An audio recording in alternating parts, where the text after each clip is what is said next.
ఈరోజు diet miss అయిందా? ఇక రేపటి నుంచి చూద్దాము అని అనుకునే వాళ్ళు చాలామంది ఉంటారు. ఫాలో అవ్వాల్సింది మన బ్రెయిన్ అండి. మన ఆలోచన విధానం మారితేనే మన లైఫ్‌లో చేంజెస్ కూడా మారతాయన్నమాట. ఒక చిన్న తప్పు వల్ల ఈరోజు మన ప్రయాణాన్ని ఆపేస్తే ఎలా చెప్పండి? కొన్ని కొన్ని ట్రాక్‌ని మళ్ళీ తీసుకురావాలి. కొన్ని టిప్స్‌తో మన లైఫ్‌లో చేంజెస్ చేస్తే మంచిగా, హ్యాపీగా, హెల్తీగా, ఆనందంగా అయితే బతుకుతాము. ఇప్పుడున్న లైఫ్ స్టైల్‌లో మాత్రం చాలామందికి ఉండింది అధిక బరువన్నమాట. Over weight. అలాంటి వాళ్ళ కోసమే ఈ వీడియో యూజ్ అవుతుందని తీసుకొచ్చాను. నేను ఆల్రెడీ వెయిట్ లాస్ ఛాలెంజ్ చేశాను. మీరు కావాలి అనుకుంటే మన ఛానల్లోకి ప్లేలిస్ట్‌లోకి వెళ్తే వెయిట్ లాస్ అని ఉంటుంది. అందులో చూడండి 60 రోజుల్లో 6 కేజీలు తగ్గాను. అది కూడా ఇంట్లో ఉన్న వాటితోనే పెద్దగా ఖర్చు లేకుండా. అవి కూడా ఇంట్లో వేసే దోస, ఇడ్లీలు ఇవి తింటూనే చేశాను. అప్పుడైతే చెరిపప్పకి 1 ఇయర్ తర్వాత చేశాననమాట. అవి కూడా మిల్క్ ఇచ్చుకుంటానే. ఇప్పుడు కూడా ఫీడింగ్ ఇస్తున్నాను. 5 మంత్స్ ఫినిష్ అయిపోయాక స్టార్ట్ చేశాను. ఇది ఒక్కరోజు మాత్రం చేసిందే. ఈ ఒక్క రోజులోనే నాకు జరిగిన రియాక్షన్స్ మీతో షేర్ చేసుకోవాలని చూపిచ్చేస్తున్నాను. మరి వీడియో నచ్చితే లైక్ చేసి, షేర్ చేసి, సబ్స్క్రైబ్ కూడా చేసుకోండి. ఎవరైతే ఫీడింగ్ మామ్స్ ఉన్నారో, అలాగే సి సెక్షన్ మామ్స్ ఉన్నారో వాళ్ళకి ఈ వీడియో యూజ్ అవుతుంది. ఒక్కరోజు ఫుడ్ చేంజ్ చేస్తే నా బాడీలో వచ్చిన రియాక్షన్స్ మీకు చెప్పడానికే ఒక చిన్న ప్రయత్నం అనమాట. వెయిట్ లాస్‌లో మనకి 2 రకాలుగా ఉంటాయి. ఒకటేమో కడుపు మార్చుకొని తింటాము. ఇంకొకటేమో ఫుల్‌గా హెల్తీగా తింటాము. నేనైతే సెకండ్‌ది సజెస్ట్ చేస్తున్నాను ఎవరికైనా సరే. హెల్తీగా, హ్యాపీగా వెయిట్ లాస్ అవుదాము. కొంచెం టైం పడుతుంది. ఇప్పుడే కష్టపడితే రేపటికే రిజల్ట్స్ ఎలా వస్తాయి చెప్పండి? కొంచెం టైం పడుతుంది. పరిగెత్తి పాలు తాగటం కంటే నిలబడి నీళ్ళు తాగటం నయమని నా ఉద్దేశం. నేనైతే క్యాలరీ డిఫెక్ట్స్ అంటూ ఏం లేదు. ఇంట్లో చేసినవే కొద్ది కొద్దిగా ఎక్కువ మోతాదులో తింటున్నాను. దానికి తగ్గట్టు టైమింగ్స్ ఫాలో అవుతున్నాను నేను. మార్నింగ్ 8-10 లోపు టిఫిన్ అయితే అయిపోవాలి మ్యాక్సిమమ్. అలాగే 12-2 లోపు లంచ్ ఫినిష్ చేసేయాలి. అలాగే 6-8 లోపు డిన్నర్ ఫినిష్ చేయాలి. ఇంకా బెటర్ ఏంటంటే సూర్యాస్తమం అవుతుంది అంటే 6:30కి తినండి. ఇంకా సర్వ రోగాలైతే పోతాయి అని నేను అనుకుంటున్నాను. ఇంకొకటి తొందరగా వెయిట్ లాస్ అవ్వాలంటే ఇంటర్మీడియేట్ ఫాస్టింగ్ చేయాలి అనుకుంటారు. పాలిచ్చే తల్లులు అస్సలు అలా చేయకండి. ఎందుకంటే మనం తిని తిని ఉండి ఒకేసారి అన్ని గంటలు తినకుండా ఉంటే బాడీ ఉండదు. లోపలున్న బీపీ తగ్గి, షుగర్ తగ్గి, నీరసం వచ్చి కళ్ళు తిరిగి పడిపోతాము. మిల్క్ సప్లై కూడా ఆగిపోతది. అలా చేయకండి. కొంచెం కొంచెంగా ఎక్కువ సార్లు తింటూ హ్యాపీగా బరువు తగ్గుతాము. ఎందుకు అంటే మన బాడీ చేంజ్ అవ్వడానికి 9 మంత్స్ పట్టింది. మరి హీల్ అవ్వటానికి కూడా అంతే టైం పడుతుంది కదా! అందులో ఒకటి సి సెక్షన్ మామ్స్‌కి అయితే ఇంకొంచెం టైం పడుతుంది. సో, ఎలాంటి ప్రాబ్లమ్ లేకుండా జాగ్రత్తగా మనం వెయిట్ లాస్ అవుదాము. ఓకేనా? కొంచెం సోదిలా ఉంటుంది అనుకోకండి. డీటెయిల్డ్‌గా చెప్పాలి కాబట్టి మీ అందరికీ నేను డీటెయిల్డ్‌గా ఎక్స్‌ప్లెయిన్ చేస్తున్నాను. ఓపికతో లాస్ట్ వరకు చూడండి. ఎందుకంటే మీకు యూజ్ అయ్యే టిప్ మధ్యలో ఉండొచ్చు లేదా చివర్లో ఉండొచ్చు.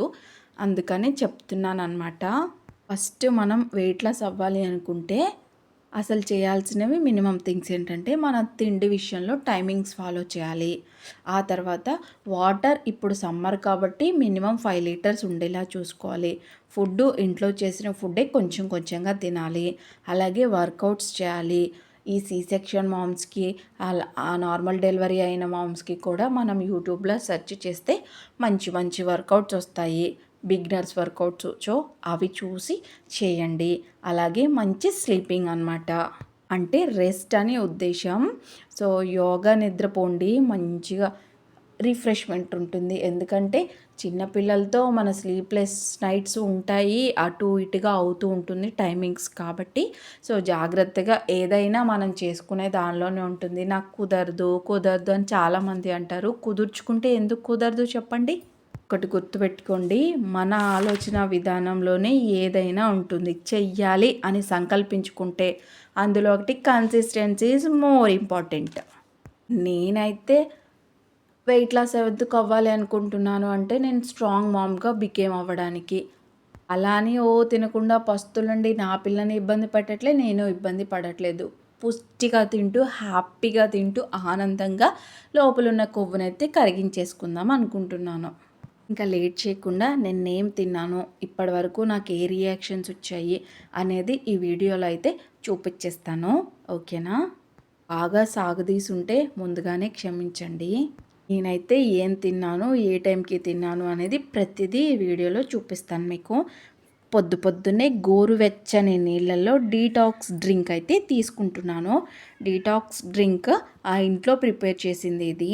ఇది ఎలా ప్రిపేర్ చేసామో నెక్స్ట్ వీడియోలో చెప్తాను మీకు. నిన్ననేమో గోరువెచ్చని నీళ్ళల్లో తీసుకున్నాను నేను. ఒక్కొక్క రోజేమో అచ్చం పచ్చివే నోట్లో వేసుకుంటాను. ఒక్కొక్క రోజేమో నీళ్ళల్లో నానబెట్టుకొని ఆ వాటర్ తాగుతాను అనమాట. ఆ బెనిఫిట్స్ మీకు ఇక్కడ నేను చూపిస్తాను, చూడండి.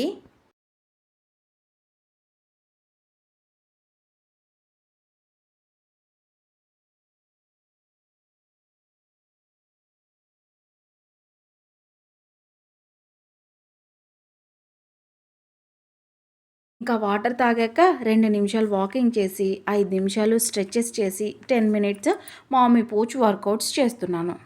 మీకు యూట్యూబ్లో వచ్చేస్తాయి. నేను ఇక్కడ చూపించాను కదా ఫోటో, ఆ ఫోటోలోవే రోజుకి 2 మాత్రమే చూస్తున్నాను. ఎందుకంటే ఎక్కువ చేస్తే నా బాడీ తట్టుకోవట్లేదు అందుకే. ఎందుకంటే నేను తినే ఫుడ్కి నా బాడీ కష్టపెట్టడానికి సరిపోవట్లేదనమాట. నల్లవేంటి అనుకుంటున్నారా? అవి చింతగింజలండి. ఇంకా పెంచుకోలేదు. వర్కౌట్స్ చేసిన తర్వాత 7:00కి నేను 3 బాదం పప్పులు, 4 జీడిపప్పులు, ఒక 4 చింతగింజలు, అలాగే ప్రోటీన్ ఫుడ్ అయిన శనగలు, పల్లీలు తిన్నాను. మధ్యలో నేను 2 గ్లాసుల నీళ్లు కూడా తాగాను అనమాట. మీరు గుర్తుపెట్టుకోండి, వీడియోలో చూపించకపోయినా నేను వాటర్ అయితే 5 లీటర్స్ మ్యాక్సిమం ఫినిష్ చేయడానికి ట్రై చేస్తున్నాను. 4 లీటర్స్ అయితే ఆల్మోస్ట్ తాగేస్తున్నాను. ఆ తర్వాత 8:00కి నేను బ్రేక్ఫాస్ట్ చేస్తున్నాను. ఈరోజు బ్రేక్ఫాస్ట్కి అయితే చపాతీ తీసుకుంటున్నాను. ఇంకొకటి ఏంటి అంటే నేను అబ్జర్వ్ చేసింది, మనం ఎంత తిన్నా ఈ పొట్ట అసలు నిండదన్నమాట. కాబట్టి కొంచెం కొంచెంగా తింటూ ఎక్కువగా తినండి. నేను ఇక్కడ 2 చపాతీలు తీసుకున్నాను, అలాగే పప్పు తీసుకున్నాను అనమాట. ఇంకా పప్పులో ప్రోటీన్లు మంచిగా పుష్కలంగా ఉంటాయి. ఇంకా పప్పు అయితే మా మమ్మీ మునగాకు అలాగే టమాటా ఒరుగులు వేసి చేసింది. ప్రోటీన్ ఎందుకు అంటే మన బాడీకి మజిల్ గట్టి పడడానికి తీసుకుంటామన్నమాట. నార్మల్గా మనం వెయిట్ ఎంత ఉన్నామో అన్ని గ్రాముల ప్రోటీన్ అవసరం అంటారు. కానీ ఇంట్లో పనులు చేసుకుంటూ కొంచెం వర్కౌట్స్ చేస్తూ స్టామినా ఉన్న వాళ్ళకి అంత ప్రోటీన్ అవసరం లేదు.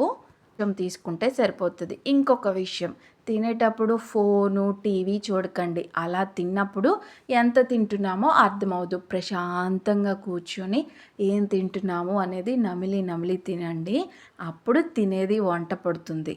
తిన్నాక చాలామంది పడుకుంటారు. అలా పడుకోకండి. ఒక 2-3 నిమిషాల తర్వాత గ్యాప్ ఇచ్చి పడుకోండి. వాకింగ్ చేయకపోయినా పర్లేదు. ఆ తర్వాత నేను డైరెక్ట్గా లంచ్కి వెళ్ళిపోయాను. ఎందుకంటే నాకు ఆకలేదు కాబట్టి. లంచ్లోకి అయితే రైస్ తీసుకున్నాను, రసం తీసుకున్నాను, అలాగే ఫైబర్ ఫుడ్.